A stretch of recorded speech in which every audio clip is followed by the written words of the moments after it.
ওস্তাজি, শিয়ারা কি মুসলিম না কাফের? শিয়ারা মুসলিম নয়। শিয়া কাদিয়ানি তারা অমুসলিম, মুসলিম নয় তারা। শিয়াদের সাথে ভাগ ও কুরবানি প্রশ্নই আসে না। কি বলো তুমি? ভাগে ভাগে কুরবানি দিবেন কেন? কম টাকা দিয়ে তো ছাগল কিনতে বলেছি, কতদিন থেকে বলে আসছি, 90 সাল থেকে। জি না, কুরবানি ভাগে নেই। ওটা তো 7 জনের ব্যাপার, 7 পরিবারের তো ব্যাপার নয়। টাকা আছে রাজস্থান থেকে উট নিয়ে আসেন, টাকা কম আছে ষাঁড় দেন, তার চেয়ে কম আছে খাসি দেন, তার চেয়ে কম আছে ছাগি দেন, তার চেয়ে কম আছে ভেড়া ভেড়ি দেন। সবাই বই নিয়ে যাবেন, কেউ খালি হাতে যাবেন না। এতগুলো বই রংপুরে নিয়ে এসছে, আবার ফিরিয়ে নিয়ে যেতে হবে, এটা কেমন হয়? আর বইয়ের আপনারা মূল্যায়ন করবেন, আপনি না পড়লে কেউ তো পড়বে। আর এসব আল ইতিসাম পত্রিকা আপনাদের টাকা দিয়ে ছাপাই আমি, আমার কাছে অত টাকা নেই। বই পত্রিকা ছাপাচ্ছেন, পড়বেন। মানে 16,000 পত্রিকা বের হয় প্রতি মাসে, 12 জন মুফতি আছে, অনেক লেখক আছে, প্রেস আছে, এত খরচ আছে। এই খরচ তো আমার কাছে তো আর টাকসাল নেই, আমি তো আর টাকা বানাই না। রংপুরের লোক দেয়, সেটা খরচ করি। আব্দুল রাজ্জাক, আমি তো একদিনে দিনই। কেউ দেয়, দুনিয়াতে কেউ দেয় না, হলে চলে কিভাবে? এমনি চলে? 40 লাখ টাকা মাসে বেতন লাগে, তো দিতে শিখতে হবে, কম হলেও। জি, 40 লাখ টাকা মাসে বেতন লাগে, 300 জন শিক্ষক শিক্ষিকা। জি, 300 জন শিক্ষক শিক্ষিকা আছে। জি, ছেলে মেয়ে পাঠাবেন, বই পুস্তক নেবেন, সহযোগিতায় থাকবেন, কম হলেও। কমটাকে খাটো চোখে দেখবেন না। পৃথিবীর বাইরে কি প্রাণ আছে?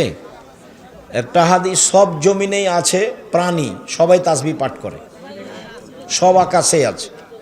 কিভাবে করে, কিভাবে আছে, আল্লাহ আল্লাহ ভালো জানে। মসজিদে তালিমি বৈঠকে বাধা প্রদান করে কোরআন ও সহিহ হাদিসের আলোকে কেন যে বাধা প্রদান করে? হয়তোবা বেদাতি তোমরা, সেই জন্য। এমনিভাবে তালিমি বৈঠক মসজিদে চলবে, এটা বাধা দেওয়া যাবে না। আকীদায় যদি ত্রুটি থাকে তাহলে দিতে হবে না। আমার ছেলের নাম রেখেছি আবরার ফাহিম। এ নাম কি পছন্দ হয়নি? আবরার মানে সৎ, নেককার, সৎকর্মশীল। আপনার ছেলে কি সৎকর্মশীল করে? জি হয়, নাম হয়নি ভালো। অবশ্যই পরিবর্তন করবেন, আজকেই করেন। আকিকা দেওয়া লাগবে না, বাস ওই যে সরকারের ঘর থেকে পরিবর্তন করে নেন, ওই নাম লিখবে, ওই নামে ডাকবেন। আহমদ, মোহাম্মদ যেটা রাখেন, আবদুল্লাহ, আব্দুর রহমান যেটা রাখেন। আমাদের মসজিদের ইমামের তেলাওয়াত সম্পূর্ণ ভুল।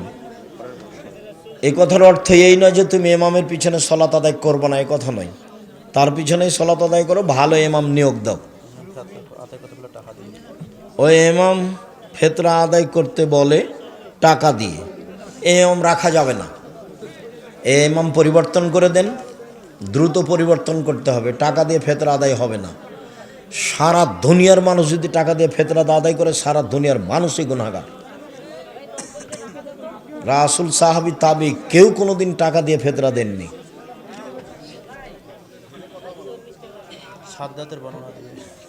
ইমাম সাদ্দাদের বর্ণনা কি করে? অজ করে। সাদ্দাদের তো কাহিনী মিথ্যে, তো সাদ্দাদের বর্ণনা কেমনে বলা যাবে? 30 বছর থেকে বলছি যে সাদ্দাদের কাহিনী কোথায় আছে, কেউ বলতে পারে কি? কেউ বলে না 30 বছর থেকে।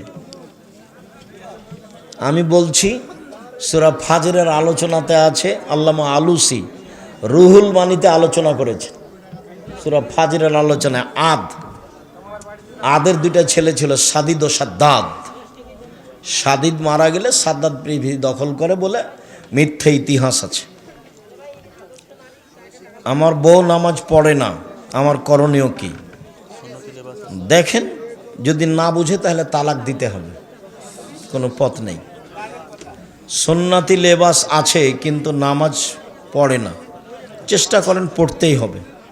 নামাজ ফরজ না মাহফিল ফরজ? মাহফিলের সাথে নামাজের কি সম্পর্ক? আমার জ্ঞান অনেক সীমিত, সব কিছু যদি আল্লাহ তাআলা আগে থেকে লিখে রাখে বা পূর্ব নির্ধারণ করে, তাহলে এই যে ধারণা যে একজন চোর যদি চুরি করে তাহলে সেটা কি আগে থেকেই লেখা হয়নি? তুমি এই চিন্তা করছো কেন?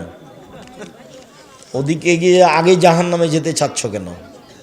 তুমি আগে একটু ধৈর্যের পরিচয় দাও। তোমার একটা বিবেক আছে, তো তুমি এখন পায়খানা খাবার বলবা যে এটা আমার ভাগ্যে লেখা আছে? এটা বলো, এটা কথা হলো? তুমি বিষ খাবার বলবা যে আমি খাচ্ছি, মধু খাচ্ছি, এটাই তোমার বিবেচনা? মেহেদি লাগাতে হবে। আপনি এর আগে অনেকবার বলেছেন যে কোরআন অত্যন্ত নিখুঁতভাবে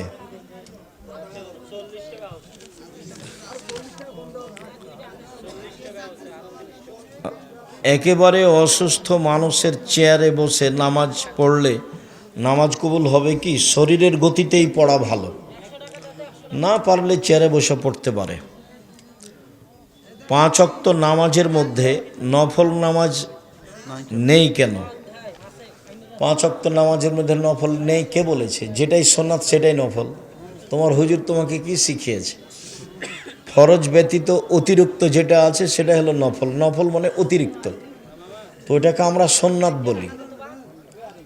সুন্নাত নফল, নফল ও সুন্নাত। আমাদের দেশের ভাষাতে আমরা মনে করি ফরজ মানে সবচেয়ে দামি, নফল মানে তার চেয়ে একটু, সুন্নাত মানে তার চেয়ে একটু কম, আর নফল মানে একেবারেই কম। না, তা নয়, সবই সুন্নাত, সবই নফল। মহিলাদের সুগন্ধি ব্যবহার করা যাবে কি না? মহিলারা সুগন্ধি ব্যবহার করতে পাবে যা দেখা যায়, গন্ধ পাওয়া যায় না। আর পুরুষেরা এমন সুগন্ধি ব্যবহার করবে যা দেখা যায় না, গন্ধ পাওয়া যায়। অতএব মহিলারা আতর লাগাতে পাবে না। এই যে আসকারা মাস্কারা যেগুলো এতে পাওয়া যায় বিউটি পার্লারে, সেটা কিনে আনতে হবে। হ্যাঁ, বিউটি পার্লারে ঢোকা নিষেধ, ওটাতে অ্যালকোহল আছে। ফরজ নামাজের মধ্যে মোনাজাত আছে কি না? নামাজ শুরু হয় মোনাজাত দিয়ে, চুপে চুপে ডাকা। সালাম ফিরলে মোনাজাত শেষ হয়। তুমি যেটা বলছো সেটা হলো ব্যক্তিগত হাত তুলে দোয়া। হাত তুলে দোয়া পানি চাইতে গিয়ে সবাই মিলে, বাকি আর সবাই নয়। হাত তুলে দোয়া ব্যক্তিগত ব্যাপার, যে যখন পারে। মহিলাদের সৌন্দর্যের জন্য পায়ে মেহেদি দেওয়া যাবে কি? অবশ্যই দিতে হবে। মহিলারা হাতের নখেও দিবে, পায়ের নখেও দিবে, দিতেই হবে।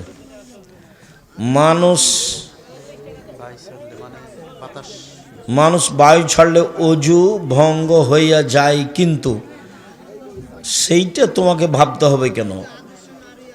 অজু ভেঙে যায়, বাস ভেঙে যায়, আল্লাহ রসুল বলেছেন। অজু করতে হবে মানে অজু করতে হবে। সেখানে তোমার নতুন কথার 5 পয়সা দাম নাই। তোমার ওটা মাথায় গোবর ঢুকে আছে, তাই এগুলো লিখেছ। বাচ্চারা যে মহিলার মাথার চুল দিয়ে খাবার খায় মানে কি?